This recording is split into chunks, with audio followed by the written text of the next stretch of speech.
Okay, guys, today we're going to go through section 9.5, which is posting from a cash payments journal. So if you want to get out your notes, we have one objective today, which is to post cash payments to an accounts payable ledger and a general ledger.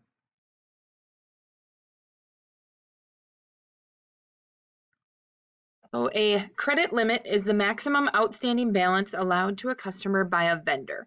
So this is what we talked about the other day when we said it's important to post these things often because we need to know how much we owe the vendor and if they have a credit limit to see that we can continue purchasing from them. So if we hit that limit and we haven't paid them back yet, they're not going to allow us to buy from them. So we need to make sure we understand what that credit limit is and we know where we're at with our balances. So posting from the cash payments journal to the accounts payable ledger. We have our information from the journal here. So this means that we had paid on account here and we're gonna post to the subledger here. So we have Bairden Chemicals. So we have our date, we have the journal page number, and now you'll notice, remember we have to label these a little bit differently now because we have the different journals, and we're gonna label this one as CP 21, so that stands for cash payments page number 21.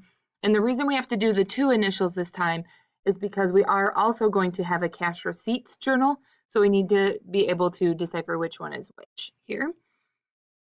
Then I have a accounts payable debit, so I always take from this accounts payable debit when I'm putting into my subledger here, my accounts payable ledger.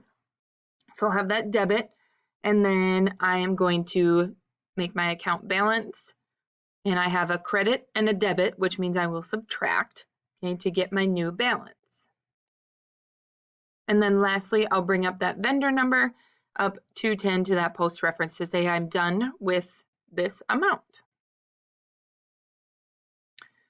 Okay, so then for posting from the general amount columns of a cash payments journal to a general ledger. So this will be when I have these account titles that are from the general column. So they weren't fitting into any of these special amount columns here.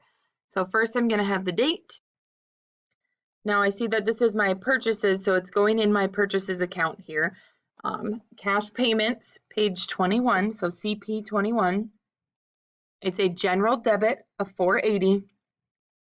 And then I need to find my new balance, and I have two debits, so that means I'm going to add to it. So remember that purchases should never go down because we have the contra account of the purchases discount. So right now it should only keep increasing on the debit.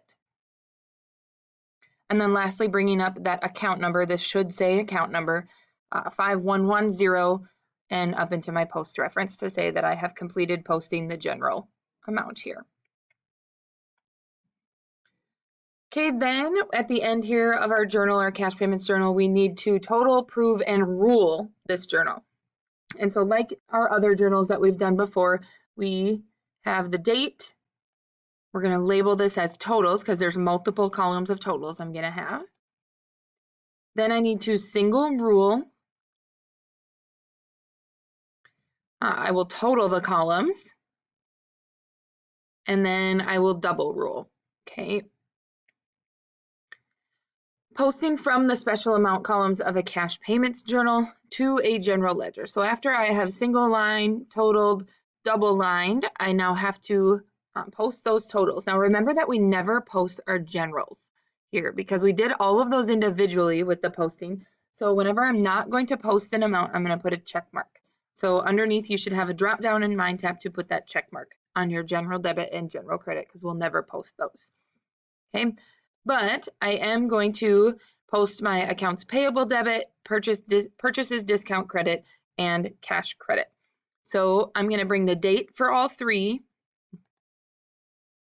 The journal page, I'm still in my cash payments journal, and now I'm on page 22. So it's important to look at that page number here.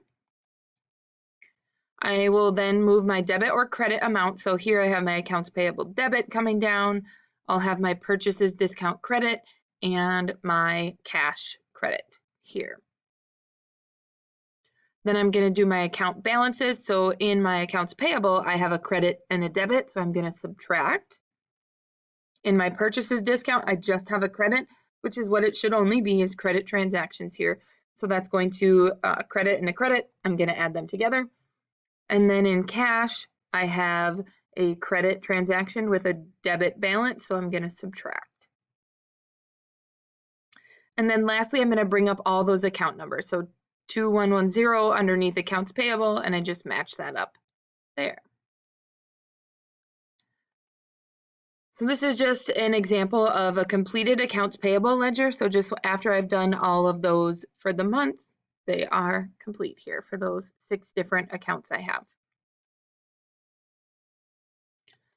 Then I need to prove the accounts payable ledger. So a listing of vendor accounts, account balances, and the total amount due to all vendors is called a schedule of accounts payable. So at the end of the month or whenever my fiscal period ends, I want to show how much I owe each vendor here. So I have this schedule of accounts payable that I'll create. So here I have my name of my company. Remember, whenever we have a report or statement to fill out, that I'm going to fill that out with the heading of the who, what, and when. And so I have 3 green products as my who, my what is the schedule of accounts payable, and then the when is on a specific date here, so November 30th and then of the current year. And then I'm going to take those balances from all of those accounts and bring them into here. I will total by that single line rule, total the amount, and then double line rule here. So this should equal my accounts payable balance in my general ledger as well.